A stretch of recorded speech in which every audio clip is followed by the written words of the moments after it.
Hi friends, welcome to my channel. ఈరోజు మనది video fish curry.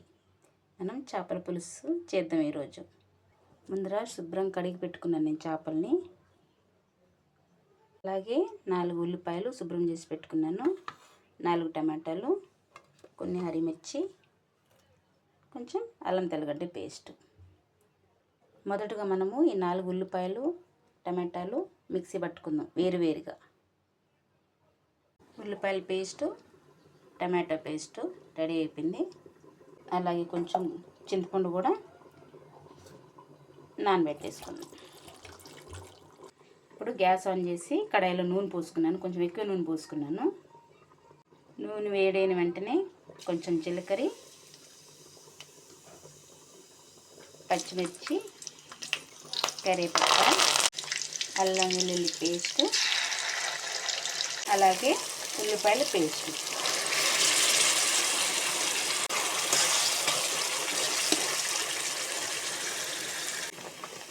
Paste అంతా బాగా రెడ్ అయిన దాకా ఇలాగే మనం వదిలేద్దాం. ఇలా కొంచెం వేగిన తర్వాత టమాటో,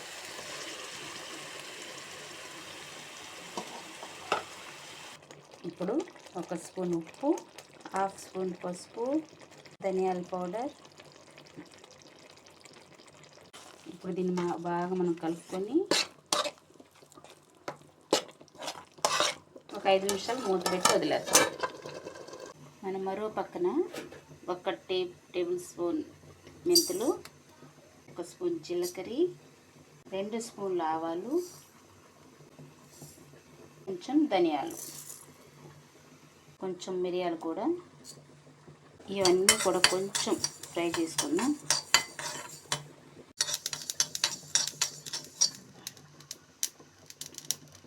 వేగిపోయి ఆపేద్దాం గ్యాస్. చూసారా, మసాలా బాగా ఉడికిపోయింది. ఇప్పుడు కొన్ని చింతపండు పులుసు నీళ్ళు పోసుకున్నాను. కొంతమంది చేపలలో పసుపు ఉప్పు వేసి పెట్టుకుంటారు, నేనైతే ఇలాగే పెట్టుకున్నాను. వేసుకున్నా పర్వాలేదు. ఈ చేపలను తీసి కర్రీలు వేసేద్దాం. చేప పీసులన్నీ వేసేసినాను. ఇంకా మిగిలిన చింతపండు రసం అంతా వేసేస్తా. వేసి కొంచెం ఇలా స్పూన్తో కలుపుకుందాం. మూత పెట్టి ఒక 10 నిమిషాలు వదిలేద్దాం. ఇన్ని ఫ్రై చేసుకున్నాం కదా, మిక్సీలో వేసుకొని పౌడర్ చేసుకుందాం. పౌడర్ అయిపోయిన తర్వాత కొంచెం లసన్ కానీ దీంట్లోనే వేసేసేయండి.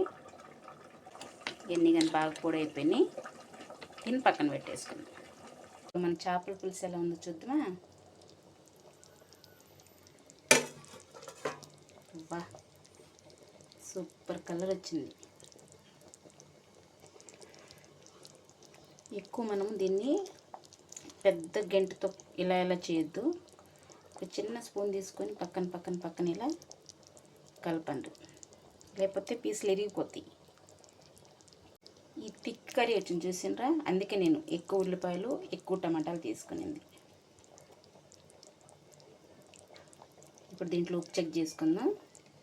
ఉప్పు అన్నీ సరిపోయినాయి. ఇప్పుడు అస్సలైన కథ, ఈ మసాలా మనం ఏదైతే మిక్సీలో రుబ్బి పెట్టుకున్నామో ఇది ఒక 2 స్పూన్లు వేసిన తర్వాత ఇది బాగా కలుపుకొని మసాలా వేసేసుకున్నాం. మీరు నమ్మన్రి, ఈ పౌడర్ వేసిన వెంటనే స్మెల్ గమాలిస్తుంది. అసలుకి సూపర్ స్మెల్ వస్తుంది. మళ్ళీ ఒక 5 నిమిషాలు ఇలాగే గ్యాస్ పైన వదిలేద్దాం. చూసారా, చేపల పులుసు రెడీ అయిపోయింది.